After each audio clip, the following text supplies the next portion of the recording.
Guys, you won't believe this story. I discovered a guy who was a painter, inventor, scientist, and also drew like no other. Stick with me, I'm going to tell you all about Leonardo da Vinci. Did you know Leonardo was born in 1452 in the small town of Vinci, Italy? He was the out-of-wedlock son of a notary named Piero and a peasant woman named Caterina. Wow, check this out. This bastard became a genius. From a young age, he loved to be in nature, observing birds and plants. Can you imagine studying ants and flowers just out of curiosity? He drew everything in notebooks filled with incredible sketches. At 14, he went to Florence to be an apprentice to Andrea del Verrocchio, a famous artist. Soon, he was already mixing painting with sculpture and even helping to melt metals. Did you know that they say he painted the angel in the work Baptism of Christ so well that the master stopped painting? Leonardo wasn't content with just painting. He studied anatomy, engineering, architecture, and even geology. This kind of person, who understands various areas, was called a polymath. It's like a super student of everything. Speaking of painting, he started the Mona Lisa around 1503. Wow, check this out. They say he never stopped retouching her smile, even after years. This mysterious smile became famous worldwide. The Mona Lisa is incredible because Leonardo used a technique called sfumato. Sfumato is when you slightly blur the colors to create soft shadows. It looks very realistic. Soon after the Mona Lisa, he went to Milan and painted the Last Supper in the refectory of a convent. Did you know that he used a different mixture of paint to create details? That's why the work started to deteriorate quickly. But it's still a phenomenon.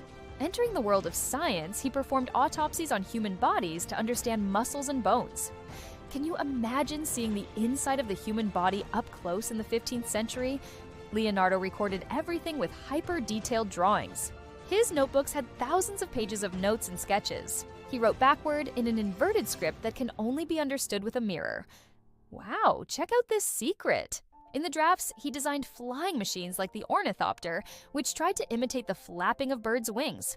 An ornithopter is an invention that flies by flapping its wings, like a mechanical insect. It was a brilliant way to study aerodynamics. He also created something similar to a helicopter, made of wood and fabric. It's that famous aerial screw that looks like a large corkscrew. Did you know that the idea never really flew, but it went down in history? Leonardo designed drawbridges and structures to move ships. These bridges could close and open to protect cities. Can you imagine crossing a river on such a clever, movable bridge?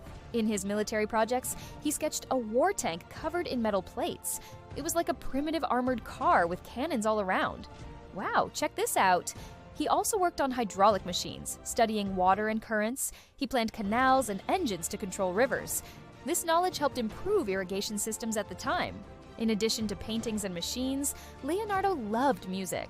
He played the lute and designed an instrument called the viola organista, which mixed strings and keys. Imagine hearing music creating a very different sound. In botany, he made detailed drawings of leaves, roots, and flowers. These studies helped doctors understand medicinal plants.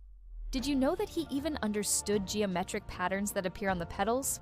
Returning to Milan, he worked for Duke Ludovico Sforza as an architect and engineer.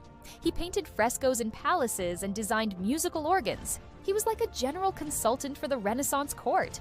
In 1499, with the French invasion, Leonardo returned to Florence and painted St. John the Baptist. This painting has light and shadow in a very dramatic way. Can you imagine what it was like to enter his workshop? Later, in 1516, King Francis III of France invited Leonardo to live in his castle of Clou. He earned a good income and could work in peace. Wow, check out the recognition!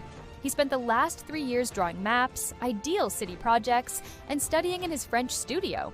Unfortunately, he never painted works as famous as before, but he remained super productive in his notebooks. Leonardo died in 1519 at the age of 67 in the French castle. Legend has it that the king was by his side when he closed his eyes. Can you imagine this touching moment at court? After his death, his notebook stayed with his heirs and only resurfaced centuries later. Only then did the world discover the extent of his engineering and science studies. Wow, check out the legacy! Today, many of his inventions inspire modern research, such as drones that imitate birds. Engineers still use his drawings as a reference.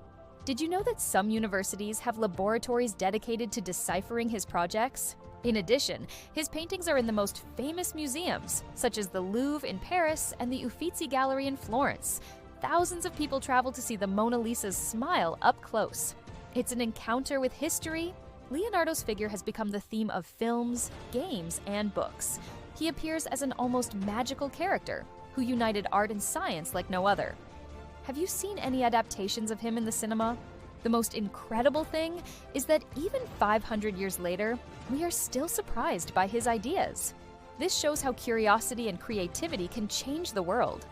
Wow, look at the difference it makes to want to learn. So, did you enjoy this journey through history? Then like this video, subscribe to the channel, activate the bell to not miss anything, and comment below which character you want to see next. Until the next video.